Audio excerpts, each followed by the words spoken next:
भगवान शिव की तीसरी आंख की रहस्यमयी कथा। भगवान शिव को त्रिनेत्रधारी कहा जाता है क्योंकि उनके मस्तक के बीचों बीच उनकी तीसरी आंख स्थित है। यह केवल एक सामान्य नेत्र नहीं है, बल्कि यह ज्ञान, विनाश और सृष्टि का प्रतीक है। इस नेत्र से जब भी अग्नि प्रकट होती है, वह बुराई को भस्म कर देती है और सृष्टि में संतुलन बनाए रखती है। तीसरी आंख की उत्पत्ति की कथा। एक पौराणिक कथा के अनुसार एक बार माता पार्वती जी कैलाश पर्वत पर भगवान शिव के साथ क्रीड़ा कर रही थीं। खेल खेल में उन्होंने भगवान शिव की आंखों को अपने हाथों से ढक दिया। जैसे ही उन्होंने ऐसा किया, पूरे ब्रह्मांड में घोर अंधकार छा गया। सूर्य और चंद्रमा की रोशनी मंद पड़ गई, जिससे संसार में हाहाकार मच गया। उस समय भगवान शिव ने ब्रह्मांड को पुनः प्रकाश देने के लिए अपने मस्तक के बीच में तीसरी आंख प्रकट की।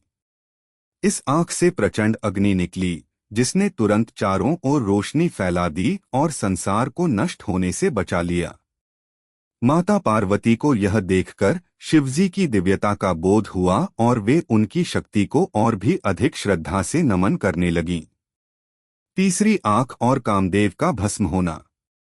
एक अन्य प्रसिद्ध कथा में, जब कामदेव, प्रेम के देवता, ने भगवान शिव की घोर तपस्या को भंग करने के लिए उन पर अपना प्रेम बाण चलाया, तब भगवान शिव क्रोधित हो गए।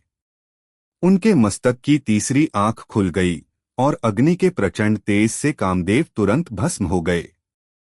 इसी कारण से शिवजी को कामारी, कामदेव को हराने वाला भी कहा जाता है।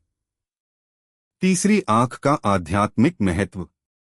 भगवान शिव की तीसरी आंख केवल विनाशकारी शक्ति का प्रतीक नहीं है, बल्कि यह ज्ञान और दिव्य दृष्टि का भी प्रतीक है।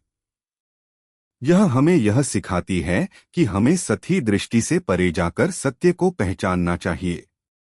तीसरी आंख का संदेश।